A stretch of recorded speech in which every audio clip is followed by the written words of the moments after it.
wabarakatuh.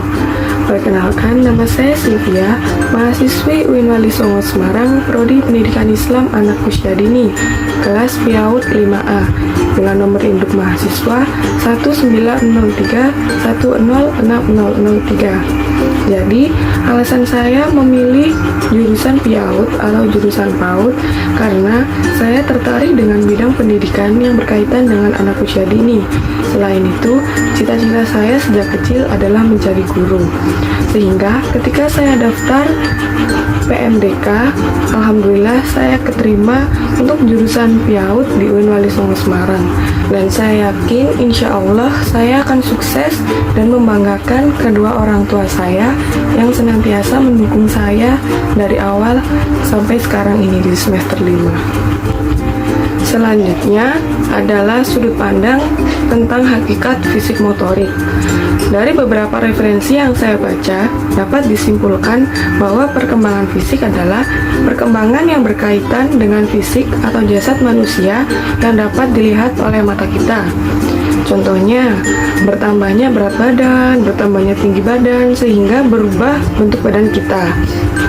Sedangkan perkembangan motorik adalah perkembangan yang berkaitan dengan gerak manusia.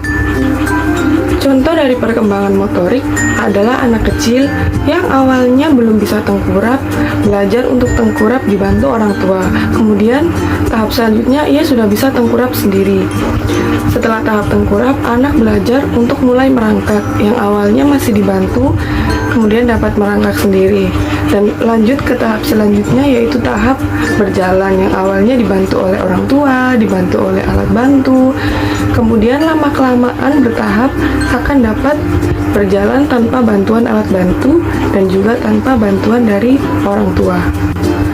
Motorik sendiri dibagi menjadi dua, yaitu motorik kasar dan motorik halus. Motorik kasar merupakan kemampuan yang membutuhkan koordinasi sebagian besar anggota tubuh.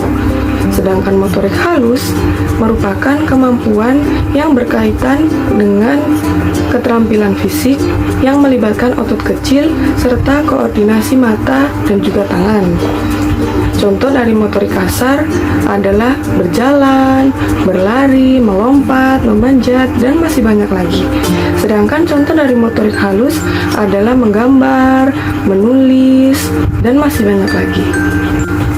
Adapun beberapa tujuan perkembangan fisik motorik untuk motorik kasar dan motorik halus. Untuk motorik kasar, yang pertama, mampu meningkatkan keterampilan gerak, kemudian mampu memelihara dan meningkatkan kebugaran jasmani, dan mampu menanamkan sikap percaya diri. Dan tujuannya untuk motorik halus adalah mampu memfungsikan otot-otot kecil, kemudian mampu mengkoordinasikan kecepatan mata dan tangan, kemudian mampu mengendalikan emosi. Nah, mengapa kita perlu belajar perkembangan fisik motorik? Karena kita akan mendapatkan ilmu tentang perkembangan fisik motorik anak, sehingga ilmu-ilmu tersebut dapat kita implikasikan atau dapat kita terapkan untuk anak didik kita suatu saat nanti, sehingga kita suatu saat apabila sudah mulai masuk ke dunia pendidikan jenjang PAUD, misalnya kita menjadi guru PAUD, kita sudah mendapatkan ilmu yang cukup untuk melatih anak-anak TK. Misalnya kita ingin melatih motorik kasar anak atau ingin melatih motorik halus anak, kita sudah tahu ilmu-ilmunya karena kita sudah belajar tentang materi perkembangan fisik motorik.